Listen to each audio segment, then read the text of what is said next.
Doctor APJ Abdul Kalam ছিলেন একজন বিজ্ঞানী, শিক্ষক, রাষ্ট্রপতি এবং কোটি কোটি মানুষের অনুপ্রেরণা। আজকে আমরা জানব তার এমন 10টি জীবন বদলানো অনুপ্রেরণামূলক বাণী, যা শুধু তোমাকে অনুপ্রাণিত করবে না, বদলে দেবে তোমার চিন্তাধারা ও জীবন দর্শন। ভিডিওটির শেষ অবধি সঙ্গেই থাকো। প্রথম জয়ের পর কখনোই বিশ্রাম নেওয়া উচিত নয়, তাহলে দ্বিতীয়বার যদি আমরা ব্যর্থ হই তখন সবাই বলবে প্রথমটা তুমি ভাগ্যের জোরে পেয়েছিলে। আমার মতে আপনি অল্প বয়সে অধিক আশাবাদী হন এবং এই সময় আপনার কল্পনা শক্তি অধিক হয়, আপনার মধ্যে ভেদাভেদও কম হয়। জীবনে কঠিন সব বাধা আসে তোমায় ধ্বংস করতে নয়, বরং তোমার ভেতরের লুকানো শক্তিকে অনুধাবন করাতে। বাধাসমূহকে দেখাও যে তুমিও কম কঠিন নও।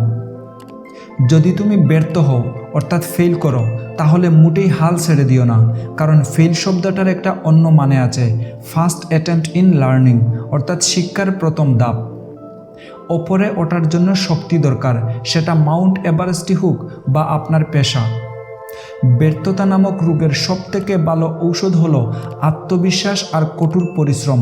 এটা আপনাকে একজন সফল মানুষ গড়ে তুলবে।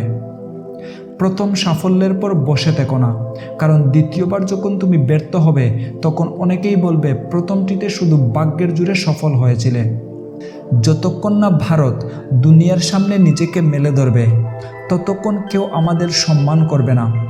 এই দুনিয়াতে ভয়ের কোনো স্থান নেই, কেবলমাত্র শক্তিই শক্তিকে সম্মান করে। চলুন আজকের দিনটাকে আমরা উৎসর্গ করি, যাতে আমাদের সন্তানেরা কালকের দিনটাকে উপভোগ করতে পারে। অসাধারণ হওয়ার জন্য কঠিন যুদ্ধে নামার চ্যালেঞ্জ নিতে হবে, যতক্ষণ না আপনি আপনার লক্ষ্যে পৌঁছাচ্ছেন। ডক্টর এপিজে আব্দুল কালামের এই কথাগুলো শুধুমাত্র উদ্ধৃতি নয়, এগুলো জীবনের দিশা। যদি এই ভিডিওটি তোমাকে একটুও অনুপ্রাণিত করে থাকে, তাহলে একটি লাইক দিয়ে কমেন্টে জানিয়ে দাও তোমার প্রিয় বাণী কোনটি। আর হ্যাঁ, এরকম অনুপ্রেরণামূলক ভিডিও পেতে জীবনমহলকে সাবস্ক্রাইব করতে ভুলো না। Thanks for watching.